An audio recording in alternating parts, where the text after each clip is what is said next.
guys! We hope you are having a great day today. For in this video, we are going to learn a lot about Chapter 5, Population and Mobility. Under this chapter, we are going to learn 3 lessons that this group will discuss. Let us start with the lesson number 1, Global Cities. There are 3 main things we are going to learn under this lesson. First is the attribute of global cities.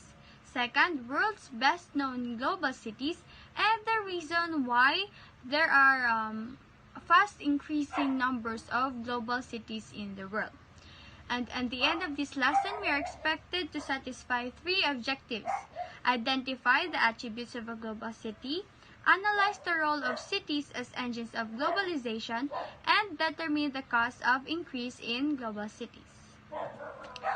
Let us start by defining what is a global city. A global city is defined as a city that enjoys significant competitive advantages that serves as a hub within a globalized economic system. It has wealth, power, and influence to other countries, as well as hosts the largest capital markets. In these cities, the center of economy in a country is found. There are existence of inhabitants with different cultures, the financial industry, as well as powerful partnerships, and even expansions of corruption. A global city could also have a big influence to other countries, meaning they don't need the state or country's name in order to connect with the other countries, because they themselves have the power already enough to do that. In other words, global cities function as a hub for communication, emergence, commerce, transportation, and flows of finance. Now we have here cosmopolitanism. When we say cosmopolitanism in globalization, it is a phenomenon mostly associated with global cities. When we say cosmopolitanism, we mean diversity. It is not a sense of belongingness into a group, but a belongingness in various numbers of groups. Global cities have this concept because a global city is diverse with different culture and industry. So in a global city, there are many kinds of things that are going on. There are stuffs with the industry, stuffs with education, and a lot more things. So we are going to tackle that in the next part of this lesson. Let us proceed to the attributes of the global city. So a global city are engines of globalization that provide spaces for industries that produce commodities and firms that provide services such as accounting, banking, information processing, and etc. Moreover, global cities offer convenience through proximity and just-in-time production of products and services. So a global city provides services in a various number of various scope of industry. So, hindi lang siya sa economy, pero meron din siya sa communication and in education, tulad ng sabi ko kanina. So, what makes a global city a global city? In our reading material, we have 13 attributes of a global city. Number 1, a variety of international financial services, notably in finance, insurance, real estate, banking, accountancy, and marketing. So, these attributes, sinasabi niya that a global city has an international financial services. Hindi lang siya bank for a certain place, pero meron ding bank, halimbawa, Bank of China in New York. So, Bank of China siya, pero nasa New York siya. So, it serves many financial services internationally. There are also headquarters of several multinational corporations. For example, yung Coca-Cola, saan ba siya naka-base? Ganun. The existence of financial headquarters, stock exchange, and major financial institution. Tulad nga nung, connected ito siya sa first attribute na sinabi ko kanina na nag-offer ang isang global city ng international financial services. So, meron siyang mga financial headquarters tulad ng Bank of China. Naka-base siya sa New York. So, isa siyang malaking financial headquarters na naka-base sa isang global city. Number 4, domination of the trade and economy of a large surrounding area. Like what I have said earlier, a global city has a large scope of dealing inside the country and outside the country. So, meron din siyang domination of trade and economy sa large surrounding area. Number 5, major manufacturing centers with port and container facilities. So, doon daw sa a global city has a manufacturing centers, maraming manufacturing centers na doon din nakabase. Number 6, considerable decision-making power on a daily basis and at a global level. So, like what I've said earlier din na sabi ko, meron silang power to influence. So, on a daily basis. So, hindi lang siya doon sa certain group, certain place or certain city, but of course, sa surrounding area niya na rin, pati na rin sa allied countries or, like I said, at a global level. So, next, number 7, centers of new ideas and innovation in business, economics, cultures, and politics. A global city is a home daw for startups like, halimbawa, sa New York, Blue Apron, Etsy, Vice Media, Taboola.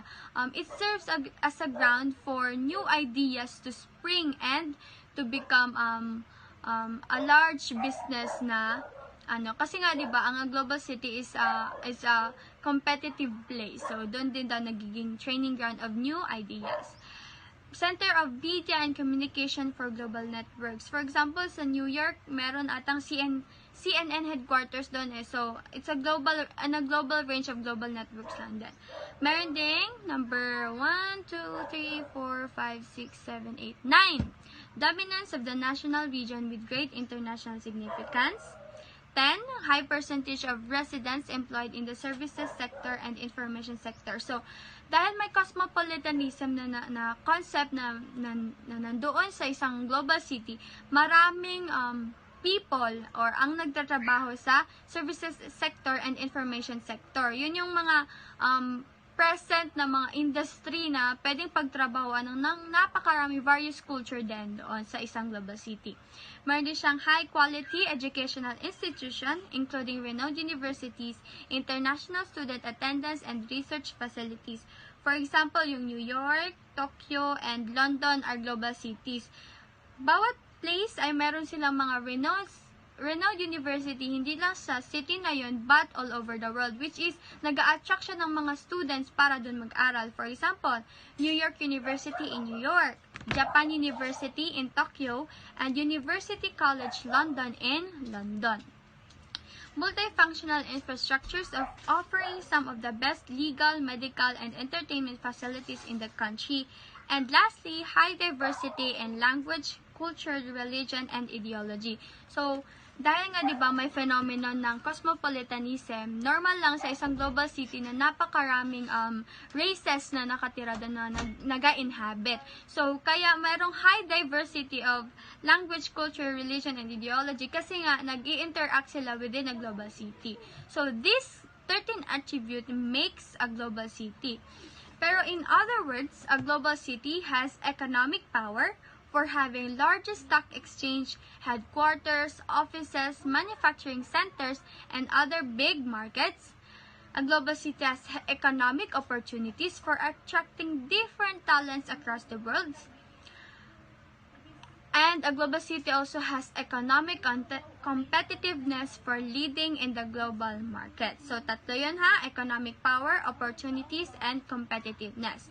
A global city is also a center for authority, for being the home to major political buildings, a center for political influence, for being the house for major international organizations and affairs like the UN that is based in New York, and a higher learning and culture center for higher learning and culture, for having the largest room or home for learning and culture. So, in other words, a global city, or in a conclusion, a global city is a hub for a wide range of things like communication, transportation, finance, ideas, political, and etc. So, ganun ang global city. Matawag natin siyang global city pag nasatisfy niya yung ganong level ng attributes. Na hindi lang sa isang place, but also with the other places, meron siyang power to influence. So let's move on to the world's best-known global cities. The greatest global cities were generally the largest and centers of the world's greatest empires: London, Paris, New York, and Tokyo. Efficiency and access to capital and information is more critical to being an important global city than number of jobs, according to Kotkin 2014. Since we have already discussed the meaning of global cities and what makes a city a global city, let's move on to the categorization of the global cities. We have 4 categories of global cities. The first tier is the truly global cities as the most powerful global financial articulations. They are called truly global cities because they have the most contribution in terms of the financial articulations in globalization. We have the first one, London. London's contribution to global economy is its industry remains finance. Sila yung pinakamalaking financial exporter sa buong mundo. It is considered a global city because of its competitive strength and skill levels across a wide range of services. New York.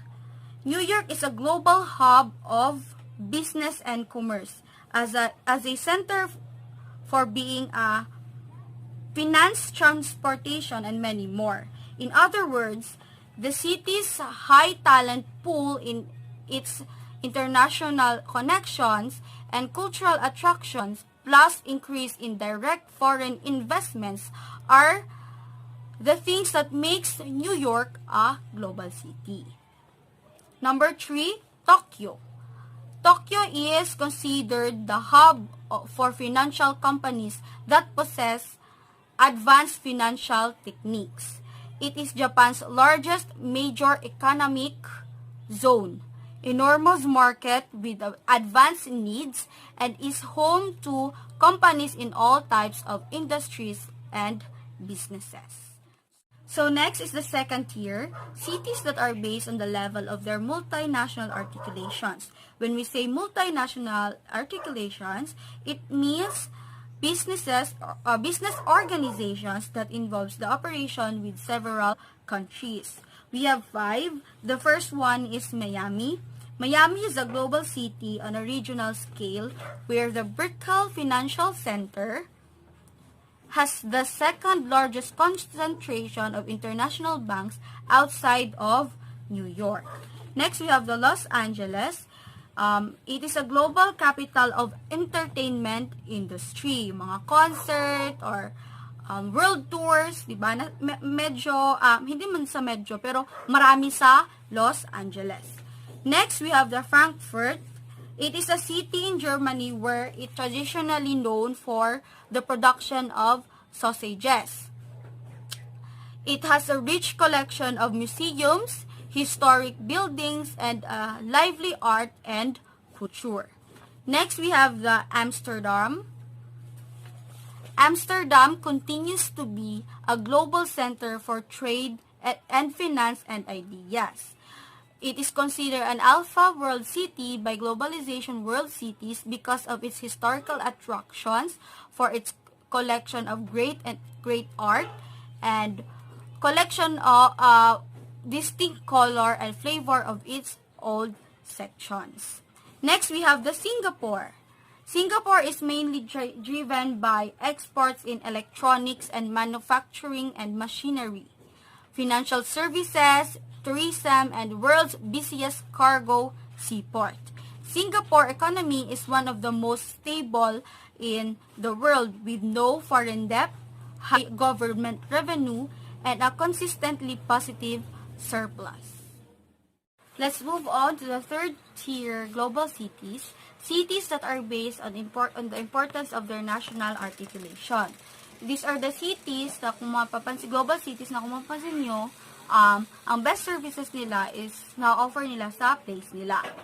The first one is Paris, one of the world's most visited places for centuries because of their the famous Eiffel Tower. Aside from the contribution of its tourism industry, Paris' economy prospers also in well-educated workforce, modern infrastructure, and global reaches in creative industries and business services. Let's move on to Zurich, home to much of Switzerland's avant-garde art and music. They also host many nightclubs and contemporary art venues. Next is the Madrid. The Madrid urban agglomeration has the second largest GDP in the European Union. It's considered a major global city because of its influence in politics, education, entertainment, environment, media, fashion, science, and culture and arts. Let's move on to Sydney. Sydney is a global city because of its business prowess, intellectual capital, infrastructure and service business, and social needs and an enviable lifestyle. The fifth one is Seoul. Seoul is considered a leading and rising global city.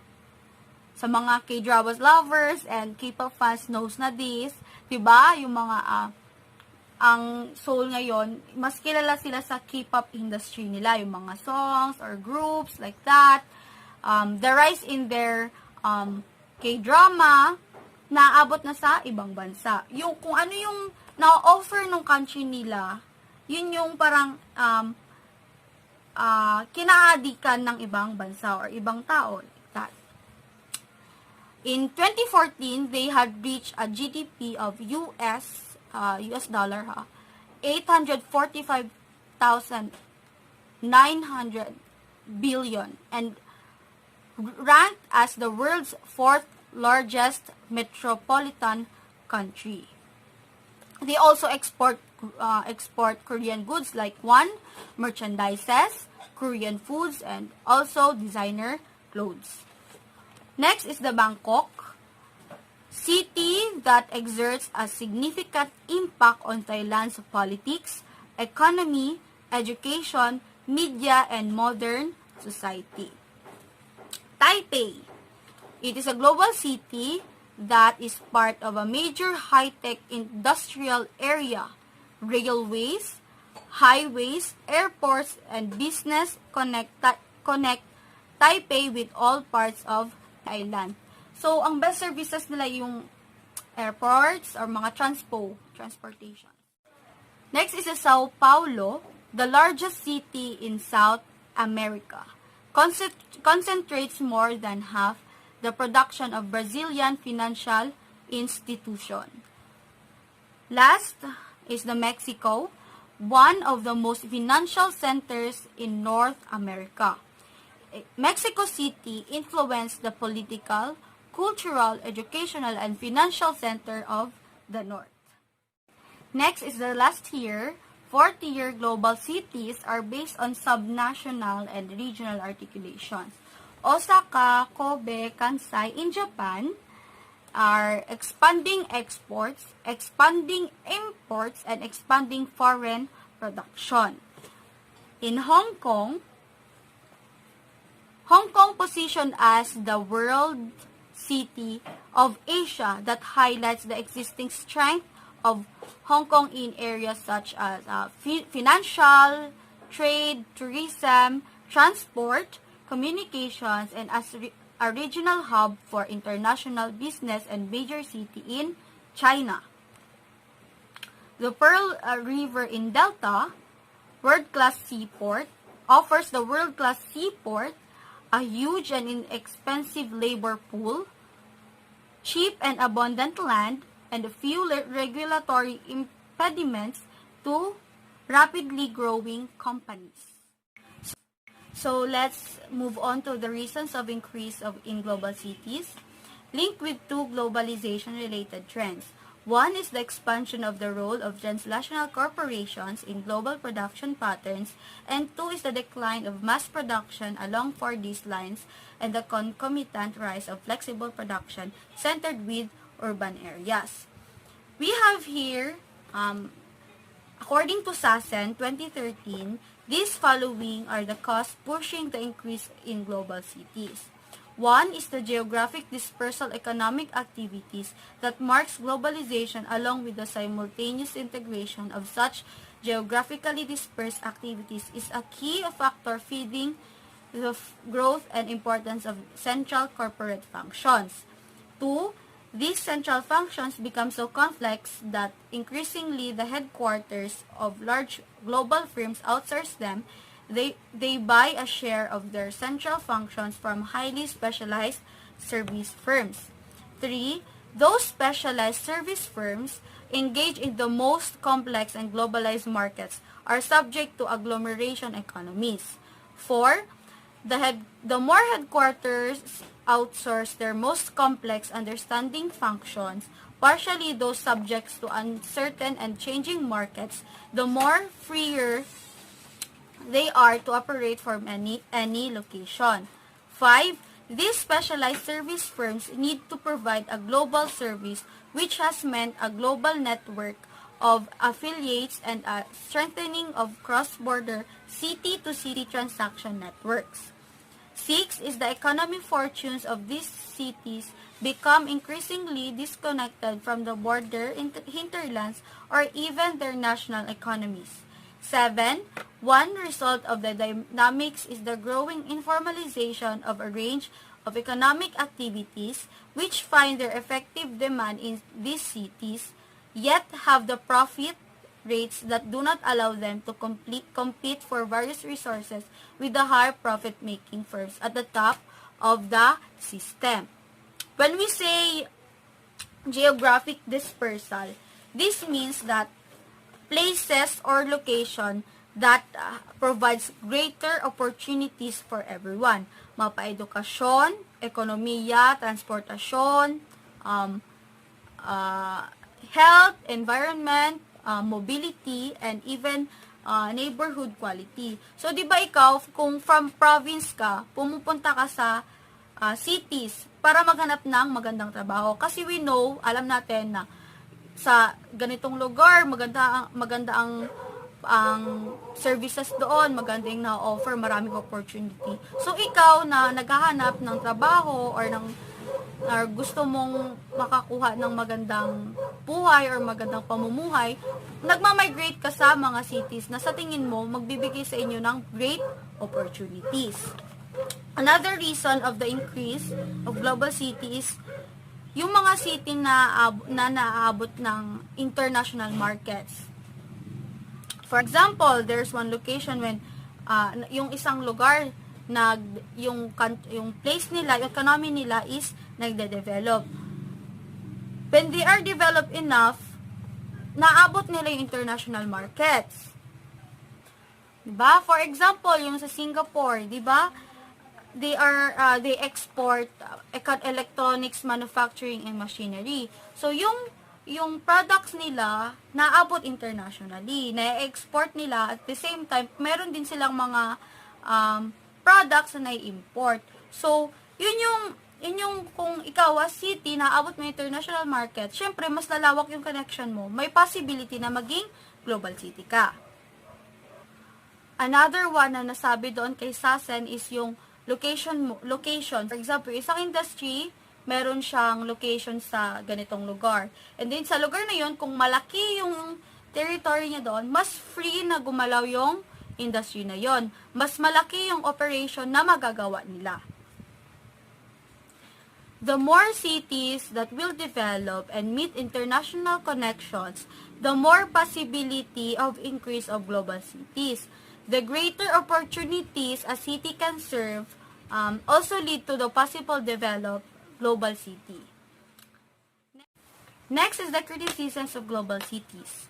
1. Global cities have been known for being a threat to state-centric perspectives. 2. Have been accused of focusing their reach to other global cities than cities within the national reach. 3. Is that these cities are more connected to the outside world than to their domestic economy. Just like globalization, di ba? Globalization are also accused na nagfo-focus lang globally and not regionally. Kaya tayo may regionalization at meron din tayong globalization. Just like them, meron ding accusation ang global cities, kundi yung mas naka-focus siya sa international reach, kundi yung mga international reach, yung mga other global cities. Nakakalimutan niya na rin yung mga cities within national reach. What kind of threats? Like environmental threats. Diba? Rapid urbanization. Meron tayong sinasabi na mas maganda, meron talagang sa lahat ng bagay may limit at sa lahat ng bagay meron ding dapat meron lang kumbaga equality,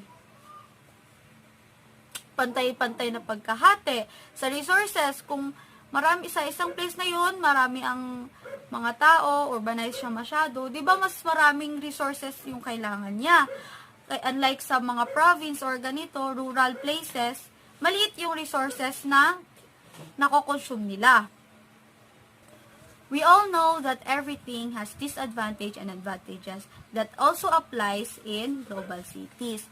The only thing that I think we should think is what is good for everyone. So, Lesson 2, Global Demography. In this lesson, we're going to discuss the demographic transition, criticisms of the Malthusian theory of population, and the effects of global population. By the end of this chapter or topic, you must be able to discuss the global demography, trends and patterns, explain the demographic transition and its impact on global population, and determine the effects of global population in relation to globalization. Demographic patterns were reasonably stable, wherein human populations grew slowly and the age structures, birth rates, and death rates of population changed only gradually. Epidemics and pandemics had a huge effect on populations. Pero ang mga epekto nito ay short-lived lamang and had a little bearing on the long-term trends. In the past 50 years, on the contrary, this trend of long-term stability has given way to the biggest demographic upheaval in history. An upheaval that is still running its course. In the developed world, a sharp post-war rise in fertility was followed by an equally sharp fall. These changes in fertility transformed age structures through a creation of baby boom generation. The aging of this generation and continued declines in fertility and old age mortality are shifting and the population balance in developed countries from young to old. But in the meantime, the developing world has experienced a population explosion, the result of improved nutrition or public health and infrastructure and medical care. Global demographic trends and patterns. The global population, which stood at just over 2 billion in 1950, is 6.5 billion today. The world is currently gaining new inhabitants at a rate of 76 million people a year, representing the difference in 2005 between 134 million births and 58 million deaths. Although this growth is slowing, middle group projections suggest the world will have 9.1 billion inhabitants by 2050, when growth will be approximately 34 million a year. These past and projected additions to the world population have been and will increasingly be distributed unevenly across the world. As you can see in the graph in the figure 1, today 95% of population growth occurs in developing countries. The population of the world 50 least developed countries is expected to more than double by the middle of this century, with several poor countries tripling their population over the period. By contrast, the population of developed world is expected to remain steady at around 1.2 billion, with the population declines in some wealthy countries. Demographic transition is a model used to represent the movement of high birth and death rates to low birth and death rates as a country develops from a pre-industrial to an industrialized economic system. It works on premise that birth and death rates are connected to and correlate with stages of industrial development. In the graph, the blue lines represent the total population. The green line represents the death rate and the orange line represents the birth rate. There are 5 stages of demographic transition model. In the stage 1, many births and many deaths, meaning the population is steady until the Industrial Revolution. In the stage 2, many births and death rate falls very fast, meaning very fast increase of the population. Examples are the poorest developing countries like Nigeria, Kenya, Bangladesh, Afghanistan, and more. In the stage 3, the develop rate falls and the death rate falls slowly, meaning rapid increase of population. So examples are the richest developing countries like Brazil, Mexico, India, and more. In the stage 4, the birth rate is still falling and the death rate is still falling, meaning slow increase of the population. Examples are the developed countries like European countries, USA, Japan, and more. And in the last stage, the stage 5, is the birth rate is still falling and the death rate is stable, meaning decrease of the population. And the examples are the Italy, Sweden, or Germany in the nearest future. Criticism of the Malthusian theory of population. Malthusian theory by Thomas Robert Malthus on principle of population in 1798. Who is Thomas Malthus? He was an English economist and demographer best known for his theory that population growth will always tend to outrun the food supply and that betterment of humankind is impossible without strict limits on reproduction. In the Marx theory of population, the general assumptions are there can be no natural or universal law of population. Population growth is related to the economic system and both are inseparable. To Marx, poverty and unemployment were not due to increased population, but due to capitalist system which failed to provide jobs. As opposed by Marxist theory, poverty and unemployment are therefore only the result of workers' natural propensity to reproduce beyond the available means of subsistence. Marx rejects the Malthusian solution to the problems created by the contradictions inherent in the capitalist system. In the process of capital does not remain constant. It changes, and it is this change which is most important to understand the effect of capital accumulation and expansion upon the working population. Effects of global population. Globalization has direct effects on demographic processes. Those include movements of people within and across national borders, health and fertility outcomes, and changes in age structure. Historically, population growth has served as an impetus for global exploration, international migration, and colonization. In recent years, population dynamics have influenced globalization through effects on the distribution of labor and capital. The effect of overpopulation are the following. A. Pressure on limited resources. B. Deforestation. C. Lack of fresh water or water shortage. D. Increase in industrial and community waste. E. Air, water, and land pollution. F. Increased density of population. And G. More mining of mineral resources. There are two impacts of population growth. First impact is the impacts of population growth on physical environment. Physical environment means non-living environment or the land, air, water, soil, and minerals. The second one is the impacts of population growth on biological environment. Biological environment comprises of human biological systems, flora and fauna, living creatures from moth to midgets.